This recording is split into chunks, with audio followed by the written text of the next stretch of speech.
Hello दोस्तों, कैसे हैं आप लोग। हमारी आज की कहानी का नाम है तबीयत। सीमा एक बहुत ही प्यारी, पढ़ी लिखी और समझदार लड़की थी। पढ़ाई लिखाई के साथ साथ सीमा की माँ ने उसे घर के सारे काम और खाना बनाना भी अच्छे से सिखा दिया, ताकि ससुराल में उसे कुछ सुनना ना पड़े।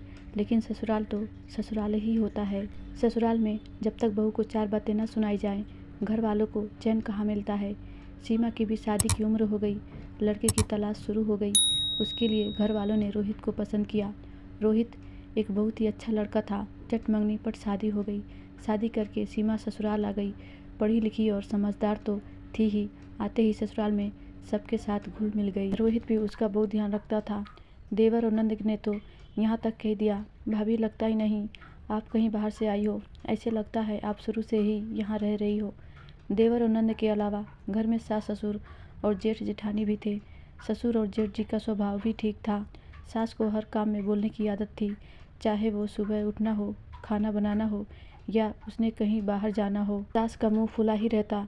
जेठानी उसके मिलनसार व हंसमुख स्वभाव, उसके खाना बनाने, उसकी दुनियादारी की समझ देखकर अंदर ही अंदर उससे कुढ़ने लगी, क्योंकि हर मामले में वह उससे 19 सी थी। वह कई बार उसे नीचा दिखाने की कोशिश भी करती, क्योंकि जेठ जी की कमाई रोहित से अधिक थी। सीमा किसी की बात का बुरा नहीं मानती थी और चुपचाप अपना काम करती, क्योंकि वह इस बात से खुश थी कि रोहित उससे बहुत प्यार करता था और उसे समझता भी था। कुछ समय के बाद सीमा के देवर और नंद की भी शादी हो गई। सास उसकी देवरानी का बहुत ध्यान रखती और सीमा के हर एक काम में कमी निकालती और उसे कम अक्ल कहकर बुलाती। सीमा सब कुछ सुन लेती थी, पलट कर जवाब नहीं देती थी, क्योंकि उसे लगता था कि सब कुछ समय के साथ ठीक हो जाएगा। समय बीतता गया। सीमा ने एक प्यारी सी नन्ही परी को जन्म दिया। बेटी पैदा होने के बाद तो सास का व्यवहार उसके साथ और भी खराब हो गया, क्योंकि उन्हें बेटा चाहिए था। उसकी बेटी को उसकी सास गोद में भी नहीं बैठने देती थी। अपना सारा प्यार जेठानी और देवरानी के बेटों पर लुटाती। पहली बेटी के बड़े होने पर सीमा फिर से माँ बनी।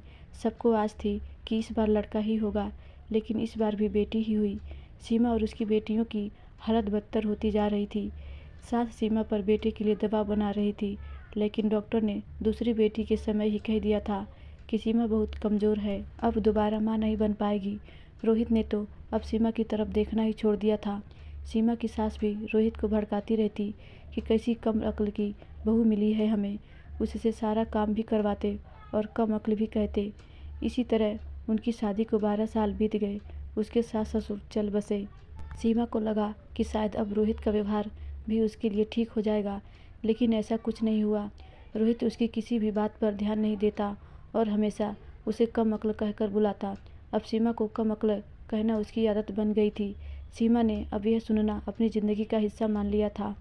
वह अपने बच्चों के लिए सब सहने को तैयार थी। कम से कम सर पे छत तो थी। बेटियों को लेकर कहाँ जाती, उसके माँ बाप चल बसे थे। भाई भाभी ने तो उससे पल्ला ही झाड़ लिया था। सीमा अब चुपचाप रहने लगी थी। उसका सिर भी भारी सा रहने लगा था। रोहित को बताने का कोई फायदा नहीं था। उसने हंसकर यही कहना था, खाली दिमाग है तुम्हारा, सिर भारी कैसे हो सकता है। जब कभी भी उसका सिर भारी होता या चक्कर आते, खुद ही दवाई खा लेती और काम में लग जाती। एक दिन सीमा खाना परोस रही थी, उसे चक्कर आया और वह बेहोश होकर गिर गई। रोहित उसे हॉस्पिटल ले गया। हॉस्पिटल में डॉक्टर ने उसके टेस्ट किए, सिर का भी स्कैन किया। डॉक्टर ने रोहित से पूछा, सीमा को चक्कर कब आने शुरू हुए हैं। रोहित के पास कोई जवाब नहीं था, क्योंकि सीमा ने कभी बताया ही नहीं, न ही उसने सीमा से कभी उसकी तबीयत के बारे में पूछा। डॉक्टर ने बताया कि सीमा के दिमाग में कैंसर है, वो भी अंतिम स्टेज। उसके पास बहुत कम समय है। यह सुनकर रोहित के पैरों के नीचे से ज़मीन खिसक गई। उसने जैसे तैसे खुद को संभाला और सीमा को घर लेकर आया। अब वह सीमा का बहुत अच्छे से ध्यान रखता, बार बार पूछता, तुम ठीक हो ना। सीमा धीरे से मुस्कुराकर हाँ में जवाब देती। सीमा ने अपनी बेटियों को उनके काम खुद करने सिखाए, ताकि उसके जाने के बाद रोहित या उसकी बेटियों को कोई परेशानी ना हो। बच्चे भी सब कुछ सीख गए। उसकी बेटियां सीमा के साथ साथ रोहित का भी हाथ बताती थीं। अब रोहित को सीमा और अपनी बेटियों के साथ व्यवहार पर पछतावा होता था। एक दिन सुबह रोहित उठा और अपने और सीमा के लिए चाय बनाकर लाया। उसने सीमा को आवाज़ दी, लेकिन सीमा तो जा चुकी थी, दूर कभी न लौट कर आने के लिए। कुछ दिन बाद रोहित सीमा की हार टंगी हुई तस्वीर के सामने खड़ा हुआ था। तस्वीर में सीमा मुस्कुरा रही थी मानो कह रही हो, अब किसे कहोगे कमक्ल। धन्यवाद दोस्तों, आशा करती हूँ ये कहानी आपको ज़रूर अच्छी लगी होगी।